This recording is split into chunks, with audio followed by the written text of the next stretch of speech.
परिवार का आंगन अब पहले जैसा नहीं रहा था। जहां पहले साजिशों की परछाइयां हर किसी के रिश्ते पर हावी थी, वहीं अब माहौल में अपनापन और सुकून नजर आने लगा था।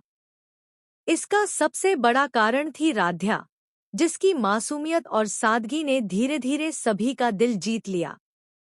एक दिन जब सब लोग हॉल में बैठे थे, तभी रजनी ने अनजाने में एक ऐसी सच्चाई सबके सामने रख दी जिसने सभी को भावुक कर दिया। उसने बताया कि किस तरह बचपन में गैस सिलेंडर फटने की वजह से राध्या ने अपने माता पिता को खो दिया था। उस हादसे के बाद से ही वह गैस जलाने और आग से बेहद डरती है। यह सुनते ही पूरा माहौल कुछ देर के लिए चुप हो गया। खासकर दादी की आंखों में आंसू भर आए। वे धीरे धीरे राध्या के पास आईं और उसे अपने सीने से लगा लिया। दादी ने कांपती आवाज में कहा, बेटा, वह तो एक अनहोनी थी। उसमें तुम्हारा क्या दोष? लेकिन तुम डर को दिल में हमेशा मत रखना। धीरे धीरे उसे बाहर निकालो। हम सब तुम्हारे साथ हैं। राध्या की आंखें भी भर आईं। उसने हाथ जोड़कर कहा, दादी, मुझे डर लगता है, लेकिन मैं कोशिश करूंगी। अगर आप सबका साथ होगा तो मैं इस डर को जीत लूंगी। उस पल से दादी का राध्या के लिए प्यार और भी गहरा हो गया। वे उसे ना सिर्फ बहू, बल्कि पोती की तरह भी अपनाने लगी। धीरे धीरे राध्या का प्रभाव प्रथम पर भी पड़ने लगा। जहां पहले वह राध्या को केवल एक जिम्मेदारी मानता था, वहीं अब उसे महसूस होने लगा कि यह लड़की अलग है, सच्ची, सरल और दिल से साफ। कई बार जब प्रथम किसी परेशानी में उलझता तो राध्या बिना कुछ कहे उसके साथ खड़ी हो जाती। चाहे बिजनेस की समस्या हो या घर के छोटे-मोटे झगड़े, राध्या ने हर बार उसे संभालने की कोशिश की। एक शाम जब प्रथम काम से थक कर घर लौटा, तो उसने देखा कि राध्या ने उसके लिए नींबू पानी रखा है। उसने हल्की मुस्कान के साथ कहा, आपकी थकान मुझे साफ नजर आती है। थोड़ा आराम कीजिए। प्रथम हैरान था। उसने कभी किसी से इतना अपनापन महसूस नहीं किया था। वह अनायास सोचने लगा, क्या सच में यह लड़की मेरे लिए भगवान का दिया हुआ तोहफा है?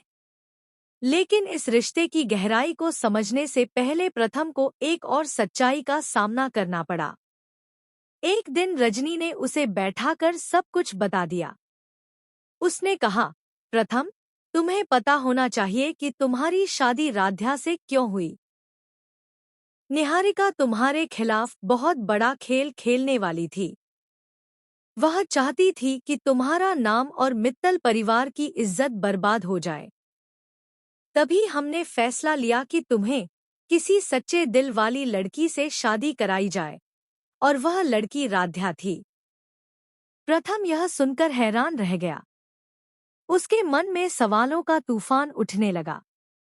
लेकिन जब उसने पीछे मुड़कर देखा कि किस तरह राध्या ने हर मोड़ पर उसका साथ दिया है, तो उसे एहसास हुआ कि शायद किस्मत ने ही उसके लिए यह रास्ता चुना है।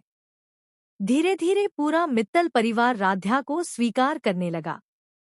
मायारा और सुजाता जैसी लोग, जो पहले उस पर शक करती थी, अब उसकी अच्छाई देखकर मानने लगी कि यह लड़की परिवार के लिए वरदान है। घर का हर कोना अब खुशियों से भरने लगा। जहां पहले साजिशों और कटुता का माहौल था, वहीं अब हंसी खुशी और अपनापन नजर आने लगा। समय बीतता गया और प्रथम राध्या का रिश्ता गहराता गया।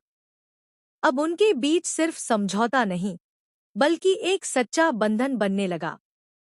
एक रात दादी ने सबको आशीर्वाद देते हुए कहा, अब इस घर में नया वंश शुरू होगा। राध्या और प्रथम की जोड़ी से हमारा परिवार और भी आगे बढ़ेगा।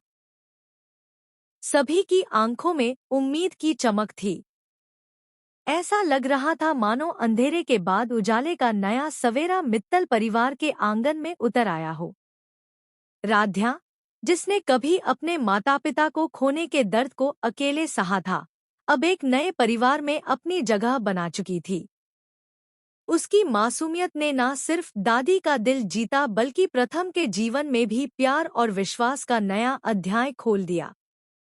आगे की कहानी अब राध्या और प्रथम के वंश की होगी, जहां उनका रिश्ता और भी मजबूत होगा और मित्तल परिवार में नए रंग देखने को मिलेंगे।